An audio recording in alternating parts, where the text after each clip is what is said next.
What is up, guys? Evildoers Harm here today, and today I have for you a video where we're going to be looking at the upgrade paths for your weapon. So this is going to be a new video updated for 2018. I had an older video called Best Way to Upgrade Your Weapon or whatever. So this is new for 2018. Best weapon upgrade paths here for January of 2018 anyway.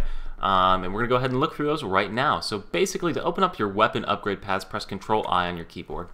This is going to bring up this menu called Equipment Upgrade Paths. Pretty cleverly named. In here, you'll see the weapon trees for every weapon that you can upgrade in the game, all the way up through Aransu 9, the current Aransu 6 rather, the highest weapon in the NA version of the game.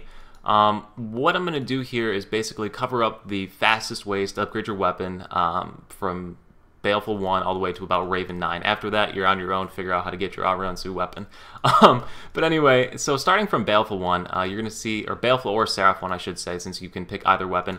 Most classes should go Baleful. The only ones that I can think of off the top of my head are going to be Warlock for the Seraph decrease on Leech, and Destroyer, Earth Destroyer, because you go into Rift Walk and then you go into a crazy combo for increased DPS by having basically unlimited Fury timing. But anyway, that is different video, different topics.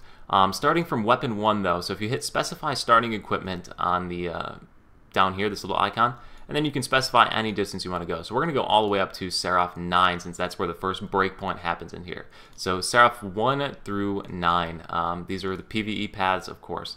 So you have 9 different upgrade paths you can pick from here on this in this route here from the Seraph weapons, or Baleful weapons, whichever one. It's whichever one you're using. Basically, Reinforcement Path 1 is if you went and farmed every dungeon for the weapon of the dungeon and then gathered all the materials to upgrade it, and then Weapon Path 2 is to use Void Fragments. Now, I am a huge, or Weapon Path 9 I should say, so I am a huge believer in this Void Fragment upgrade path. It's super simple, way cheaper. Void Fragments are super easy to come by nowadays in the game. But if you don't have any Void Fragments, there's different ways to get them. So if you've been running your Daily Dash, so Daily Dash is this thing right here, Daily Dash, pops up in the middle of your screen, and hey, I have a spin. Large Fortune Potion, cool. But anyway, this is the Daily Dash, and as you can see, we have Void Fragment stacks that are just sitting here right at the start. So chances are, if you've been playing Daily Dash, you've gone ahead and gotten some Void Fragment stacks. So to get those Void Fragment stacks, click this icon down on the bottom of the screen where this Large Fortune Potion is, perfect identifier. Click that and you'll see that you have your received items in your mailbox. If you just go ahead and type in Void Fragment, so Void Fragment, you'll see all the Void Fragments you've received. You can go ahead and pick those up and add them to your character's inventory. Now, if you don't have any of those in your character's inventory, what you can do is you can go ahead and head over to Celestial Basin. So Celestial Basin is located here in Gunwan City. So Gunwan City, click that on the main map.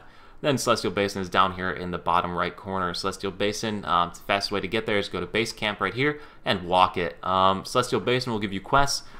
Doing quests will give you Peaches. Peaches will let you buy Void Fragments. It probably takes you about 25-30 minutes of Void Fragment tops. So it's pretty efficient way to farm up the Void Fragments that you need. You're going to need 49 of them to make this big upgrade path all the way from 1 to 9. So we go back into the Control-I menu to bring up this upgrade paths, and we're going to see, so why am I saying take this Void Fragment path? What's the big reason? The big reason is how many less materials you need. So you need about 110 less Moonstones, about 600 less Soul Stones, I think 16 less Transformation Stones, way less Naryu Tablets, and a ton less Elysian Crystals as well. All in all, you're saving about 1,000 gold by going this route. No, more than 1,000 gold, I can't add. No, right around 1,000 gold.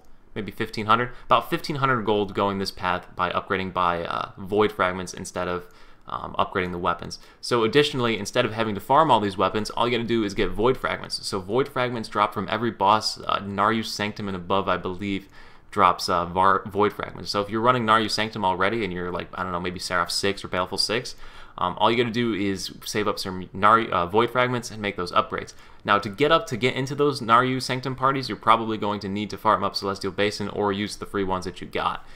Free Void Fragments, that is, to make those upgrades. But anyway, once you get to about that 6 or 7 stage, you can start running the Naryu Sanctum pretty easily, and you'll be able to get into parties and have all the fun in the world farming up Void Fragments. Anyway, guys, you're saving a lot of gold, a lot of materials, and a lot of farming time by going this Void Fragment path. So I highly recommend for Seraph 1 through 9 or Baleful 1 through 9 to go the Void Fragment route. Now, how do you go the Void Fragment route if you are trying to do that and you don't know where to switch to it or how to switch to it? If you click on your weapon, you go to Manage Equipment, and then on Manage Equipment, you'll see you have 2 options here for this upgrade. So you have the Weapon Upgrade, which is saying I need Acromore Bracers, or you have the Void Fragment path. So if you just click the Void Fragment path, super simple guys, it updates all the stuff down below. So click the Void Fragment path, you can see all the materials are dropping. So Acromore Wing, 100, Acromore Bangle rather, 130 Soulstone Crystals. I go to the Void Fragment, 30. So huge reduction in material cost right there, guys. Make sure you are doing this upgrade path, and that's how you switch to it. So yeah, that is Baleful 1 through 9. So now you're stuck at the decision, okay, I'm at stage 10. Do I go Riftwalk 1 or Raven 1? You do neither of those. You go all the way up to Seraph 12 or Baleful 12. Make these last two upgrades. These last two upgrades, Tiger Bracers, I'm going to recommend go ahead and farming the Celestial Basin for those. The 20th floor is kind of hard if you don't know the mechanics or haven't done it before. So I would say Tiger Bracers would be easier to farm in Celestial Basin, especially for newer players. Once again, farm Peaches in Celestial Basin. You go ahead and purchase the item off of the merchant that's in there. I think it's 6,500 Peaches, so it should take you about an hour to get that item.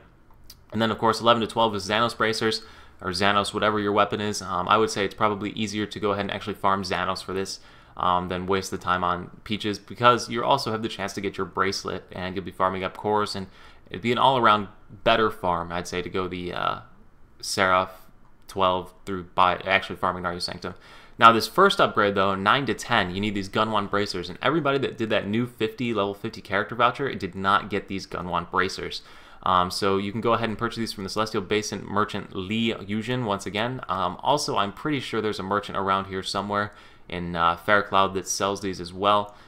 But anyway, that's how you make that 9 to 10 upgrade. Okay, so now you're at stage 12, Baleful or Seraph, and you're deciding, do you want to go Riftwalk, Raven, or Dawnforged, or Raven?